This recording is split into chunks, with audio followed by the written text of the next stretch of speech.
Parliament ఎన్నికల వేళ BRS నేతలకు ఎమ్మెల్సీ కవిత టెన్షన్ పట్టుకుంది. లిక్కర్ కేసు నుండి కవిత బయటకు వస్తుందా లేక జైలుకు వెళుతుందా అనే అనుమానం అందరి నేతల్లో కొనసాగుతుంది. ఇప్పటి వరకు ఒక్కసారి కూడా స్పందించిన కేసీఆర్ ఎన్నికల్లో ముందుకు వెళ్లగలుగుతారా అనే చర్చ కంటిన్యూ అవుతోంది. ఈ టైంలో సుప్రీంకోర్టులో పిటిషన్ పై చాలా ఆశలు పెట్టుకున్నారు. అయితే పార్లమెంట్ ఎన్నికల్లో అత్యధిక సీట్లు గెలిచి మళ్లీ పార్టీకి పునర్వైభవం తీసుకురావాలనుకుంటే కథ అడ్డం తిరిగిందని బీఆర్ఎస్ నేతలు భావిస్తున్నారు.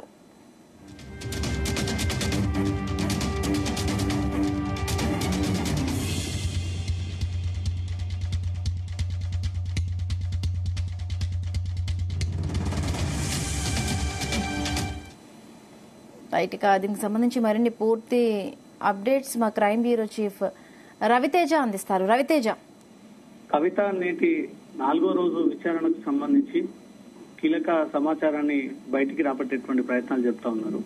ఇప్పటికే 7 రోజుల పాటు కస్టడీలో ఉన్నటువంటి కవితకు తిరిగి రిమాండ్ ఎక్స్టెండ్ చేస్తారా, మళ్ళీ బెయిల్ లభిస్తుందా, లేదా తిరిగి జైలుకి పంపిస్తారా అనేది మాత్రం ఇప్పుడు బీఆర్ఎస్ నేతల్లో ఇది పెద్ద టెన్షన్ గా నెలకొంది. పార్లమెంట్ ఎన్నికల్లో ఇప్పటికే ఎమ్మెల్యే ఎన్నికల్లో తమ ఉనికి కోల్పోయి అధిక సీట్లు సాధించలేక ప్రభుత్వాన్ని కోల్పోయి కనీసం పార్లమెంట్ ఎన్నికల్లో సైతం తమ సత్తా చూపించాలి, ఇప్పటికైనా పార్టీ క్యాడర్ బలంగా ఉంది అని నిరూపించుకునేటువంటి టైం ఆసన్నమైంది అని భావిస్తున్నటువంటి టైంలో ఒక్కసారిగా మాజీ సీఎం కేసీఆర్ కూతురు కవితను ఈడీ అధికారులు హైదరాబాద్ లో రైడ్ చేసి ఢిల్లీకి తీసుకెళ్లడం, కోర్టు ముందు ప్రొడ్యూస్ చేయడము, కోర్టు 7 రోజుల పాటు రిమాండ్ విధించడము, మళ్ళీ 7 రోజుల పాటు కస్టడీకి ఇవ్వడము. అసలు కవిత బయటకు వస్తుందా, ఈ ఎన్నికల సందర్భంగా జైలుకు వెళ్తుందా అనేది మాత్రం టీఆర్ఎస్ నేతల్లో తీవ్ర టెన్షన్ నెలకొంది. ఈ లిక్కర్ పాలసీకి సంబంధించి ఇప్పటి వరకు పోలీసులు అరెస్ట్ చేసిన ఏ ఒక్కరికి 6 నెలల తర్వాత బెయిల్ లభించిందే తప్ప అంతకు ముందు బెయిల్ అయితే లభించలేదు అనేది మాత్రం గత సందర్భాల్లో అరెస్టు చేసినటువంటి విషయాలను కూడా బీఆర్ఎస్ నేతలు గుర్తుపెట్టుకుంటా ఉన్నారు. ఇప్పటికే పార్టీ ఫిరాయింపులు కూడా జరుగుతూ ఉన్నాయి. బీఆర్ఎస్ పార్టీ నుంచి అనేక మంది అధికార పార్టీ కాంగ్రెస్ కి ఒకరొకరు జరుగుతూ ఉన్నారు. అధికార పార్టీ ఎమ్మెల్యేలైనా మాజీ ఎమ్మెల్యేలైనా గతంలో ఎంపీగా పనిచేస్తున్నటువంటి రంజిత్ రెడ్డి లాంటి కీలక నేతలు కూడా బీఆర్ఎస్ పార్టీని వదిలి వేరే పార్టీ వైపు మొగ్గు చూపిస్తా ఉన్నారంటే ఇంకా బీఆర్ఎస్ పార్టీ రాష్ట్రంలో పూర్తిగా ఉనికి కోల్పోయినట్టే, గ్రాఫ్ పూర్తిగా పడిపోయినట్టే. కవిత అరెస్ట్ అయితేనే తన సొంత తండ్రి ఇప్పటి వరకు కేసీఆర్ స్పందించలేదు, కనీసం దాన్ని ఖండించలేదు, దానిపైన స్పందించలేదు అనేది మాత్రం తీవ్ర అంతర్గత చర్చ జరుగుతా ఉంది. కవిత ఒకవేళ జైలుకు వెళ్తే మాత్రం బీఆర్ఎస్ పార్టీ పూర్తి స్థాయిలో 0 ఫిగర్ కి చేరుకునేటువంటి అవకాశం ఉంది. కాబట్టి కవితను ఏ రకంగా కాపాడుకోవాలంటూ కూడా ఇప్పటికే బీఆర్ఎస్ క్యాడర్ అంతా కూడా ఢిల్లీలో మకం మార్చింది. మాజీ మంత్రులు హరీష్ రావు, కేటీఆర్, జీవన్ రెడ్డి, ఇతర మాజీ ఎమ్మెల్యేలు, మాజీ ఎంపీలు, మంత్రులందరూ కూడా ఢిల్లీలోనే బస చేస్తూ కవితకు ఏ రకంగా బెయిల్ సాధించాలి, రిమాండ్ ఎక్స్టెండ్ అవ్వకుండా ఆ 7 రోజుల్లోని కవితను తీసుకెళ్లి హైదరాబాద్ లో మళ్లీ పార్టీ కార్యాలయంలో కూర్చోబెట్టి మీడియా సమావేశం ఏర్పాటు చేయాలనేది మాత్రమే బీఆర్ఎస్ నేతల ఆకాంక్ష. ఆ దిశగానే అడుగులు వేస్తూ ఏ రకంగా కవితకు బెయిల్ దొరకాలి అంటూ మాత్రం సందర్భంగా అసలు బీఆర్ఎస్ పార్టీ ముందుకు వెలగగలుగుతుందా లేదా అనే ఒక చర్చ మాత్రం అధికారుల్లో ఈ బీఆర్ఎస్ కార్యకర్తలు మాత్రం తీవ్రంగా ఒక మనోవేదనకు గురవుతున్నట్టుగా తెలుస్తుంది. ఈ టైంలో సుప్రీంకోర్టులో పిటిషన్ పై చాలా ఆశలు పెట్టుకున్నారు. కవిత విషయంలో సుప్రీంకోర్టు ఎలాంటి నిర్ణయం వ్యక్తం చేయబోతా ఉంది, ఎందుకంటే గతంలో చేసినటువంటి పిటిషన్ స్వయంగా కవిత తరఫున న్యాయవాది విత్డ్రా చేసుకోవడంపై మాత్రం అనుమానాలు కాస్త ఇంకా బలపడ్డాయి. ఇప్పుడు తాజాగా వేసినటువంటి పిటిషన్ ఈ రోజా లేదా రేపా బెంచ్ పైకి వచ్చి వాదనలు విన్న తర్వాత ధర్మాసనం ఏ రకమైనటువంటి నిర్ణయాన్ని వ్యక్తం చేస్తుంది. కవిత విషయంలో దర్యాప్తు సంస్థలే ఫైనల్ కంక్లూడ్ వాళ్ళే కవిత తప్పు చేసిందా లేదా అని తేల్చి చెప్పగలిగేటువంటి దర్యాప్తు సంస్థలకు ఏ రకమైనటువంటి ఆదేశాలు ఇవ్వలేము. రాజ్యాంగబద్ధంగా ఏర్పడినటువంటి దర్యాప్తు సంస్థలు కాబట్టి ఆ విషయంలో మేము జోక్యం చేసుకోలేము.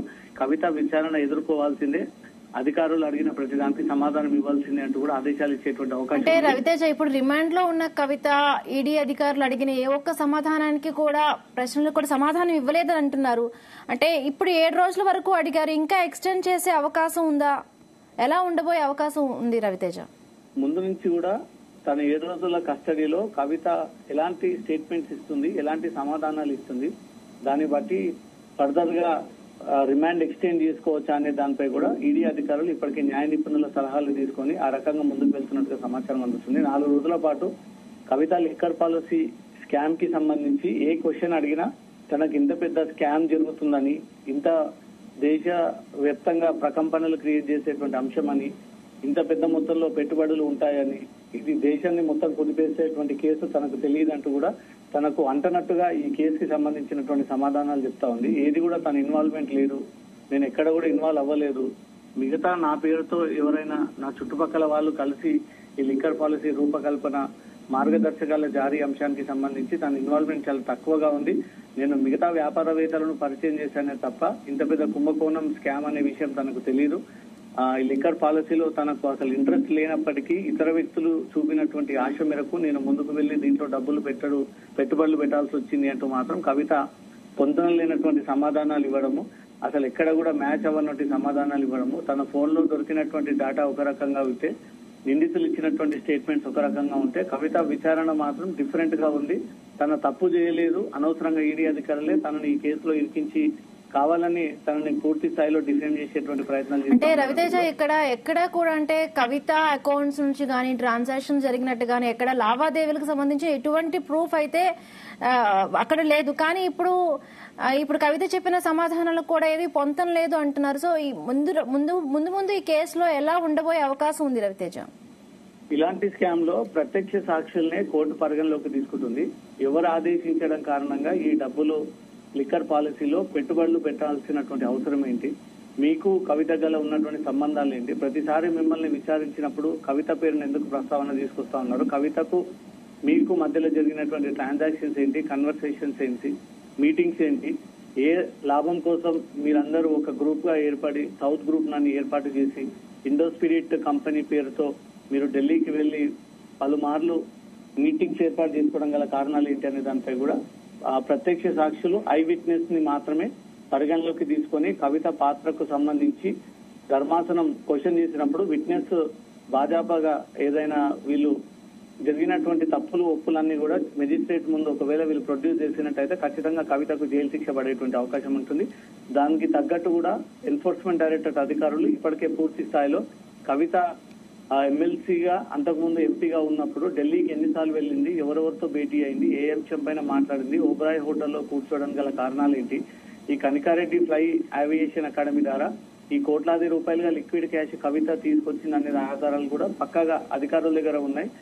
ఆమ్ ఆద్మీ పార్టీకి ఈ లిక్కర్ పాలసీలో 100 కోట్ల రూపాయలు లంచం కవిత ఇచ్చినట్టుగా కూడా ఆ ఎవిడెన్స్ ఉన్నాయి. దాంతో పాటు ఇతర నిందితులందరితో కూడా కవిత మాట్లాడినటువంటి screen shots, audio recordings, phone transactions, bank లావాదేవీలు ఇవన్నీ కూడా ఒక కేసులో ఇన్వాల్వ్మెంట్ ఉంది అనే దానికి కూడా తగినటువంటి ఆధారాలు. కాబట్టి ఈ ఆధారాలన్నీ డాక్యుమెంట్ మాత్రమే కోర్టు పరిగణలోకి తీసుకుని వ్యక్తులు తప్పు చేశారా తప్పు చేయలేదని తెలిసేటువంటి అవకాశం ఉంటుంది. కాబట్టి కవిత విషయంలో కూడా జడ్జ్మెంట్ కోర్టు పరిగణలోకి కవిత ఇన్వాల్వ్మెంట్ ఏంటి, డాక్యుమెంట్ సైంటిఫిక్ ఎవిడెన్స్ ప్రొవైడ్ చేయండి అని అడిగినప్పుడు ఈడీ అధికారులు ఇవన్నీ ప్రొవైడ్ చేస్తే ఖచ్చితంగా కవితకు జైలు శిక్ష పడేటువంటి అవకాశం ఉంటుంది.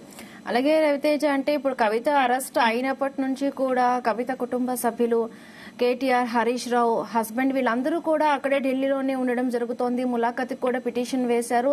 అదేవిధంగా దానికి కల్పించడానికి కూడా కోర్టు అనుమతినిచ్చింది. అయితే ఇంతవరకు అరెస్ట్ జరిగిన తర్వాత సీఎం కేసీఆర్ ఒక్కసారి కూడా కవిత అరెస్ట్ ను ఖండించకపోవడాన్ని ఎలా చూడాలి?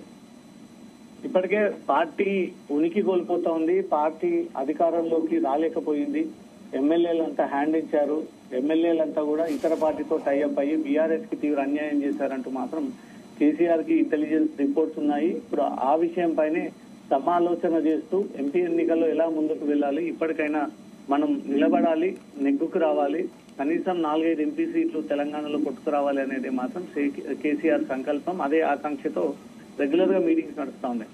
ఈ టైంలో కవిత అరెస్టు ఒక్కసారిగా బీఆర్ఎస్ క్యాడర్ అంతా కూడా అతలకుతలం చేసింది. ఎందుకంటే ఇన్ని రోజుల పాటు ఎన్నో ఆశలతో కోరికలతో బీఆర్ఎస్ పార్టీ పూర్తి స్థాయిలో గ్రాఫ్ పడిపోతా ఉంది. మళ్ళీ ఆ గ్రాఫ్ ని పెంచుకోవాలి అంటే మాత్రం ఈసారి తీవ్రంగా కష్టపడాల్సి ఉంటుంది. జనాల్లోకి కాంగ్రెస్ పార్టీ వ్యతిరేకతని తీసుకురావాల్సి ఉంటుంది అనే దానిపై కూడా అధినేత కేసీఆర్ ఆదేశాల మేరకు గ్రౌండ్ వర్క్ చేసి రేపు మాపో ఎన్నికలకు పోతున్నటువంటి తరుణంలో కవిత అరెస్ట్ తర్వాత మాత్రం రాజకీయాల్లో కొంత సమీకరణ మారిపోయింది, పరిణామాలు పరిస్థితులు మారిపోయాయి. ఇప్పుడు బీఆర్ఎస్ పార్టీలో ఉండాలంటేనే నేతలు భయపడాల్సినటువంటి పరిస్థితి ఏర్పడింది. ఇన్ని 10 ఏళ్ల పాటు అధికారంలో ఉన్నా ఇప్పుడు బీఆర్ఎస్ తో పార్టీ కలిసి మళ్లీ తిరిగి ప్రయాణం చేయాలంటే మాత్రం ఈ పార్టీ భూస్థాపితం కాబోతా ఉంది తొందరలో అనే ఒక మెసేజ్ బీఆర్ఎస్ క్యాడర్ లో వెళ్ళింది. కాబట్టి ఆ భయంతో ఒకరొకరుగా ఆ పార్టీలో నుంచి బయటపడతా ఉన్నారు. ఇప్పుడు ఎలాంటి స్టెప్ తీసుకోవాలి అంటూ మాత్రం పార్టీ అధ్యక్షుడు కొంత డైలమాలో ఉన్నట్టుగా సమాచారం అందుతోంది. పార్టీకి వ్యతిరేకంగా పనిచేసేటువంటి వారిని సస్పెండ్ చేస్తే బీఆర్ఎస్ మొత్తం ఖాళీ అయిపోతా ఉంది. ఉన్న నాయకుల్ని కాపాడుకోవడానికి మాత్రమే ఇప్పుడు బీఆర్ఎస్ తీవ్ర ప్రయత్నాలు జరుపుతా ఉంది. కానీ ఎవరి దారి వాళ్ళు చూసుకొని, ఎవరి రాజకీయ భవిష్యత్తు వాళ్ళే చూసుకొని, ఇతర పార్టీలో అయితే తమకు భవిష్యత్తు ఉంటుందని ఆలోచించి ఇన్ని రోజుల పాటు కేసీఆర్ తమకు ఎలాంటి అవకాశాలు కల్పించలేదు. కేవలం కుటుంబ పాలన సాగింది. ఒక వర్గం వారికి ఆ ప్రాధాన్యతను ఇచ్చారంటూ మాత్రం చాలా మంది అసంతృప్తితో ఒకరొకరుగా బయటకు వస్తా ఉన్నారు. కాబట్టి కవిత అరెస్ట్ ఒక సంచలనం అయితే, జైలుకి వెళ్తే మాత్రం టీఆర్ఎస్ పార్టీ పూర్తి స్థాయిలో తెలంగాణలో గ్రాఫ్ కోల్పోయి మళ్ళీ కొత్త పార్టీ లాగా అవతరించేటువంటి సిచ్యువేషన్ నెలకొనేటువంటి ఛాన్స్ ఉంది. కాబట్టి ఇప్పటికైనా ఉన్న నాయకులని కాపాడుకునేటువంటి ప్రయత్నంలో బీఆర్ఎస్ క్యాడర్ ఉన్నట్టుగా తెలుస్తోంది. Right, thank you Rateja, thanks for the updates.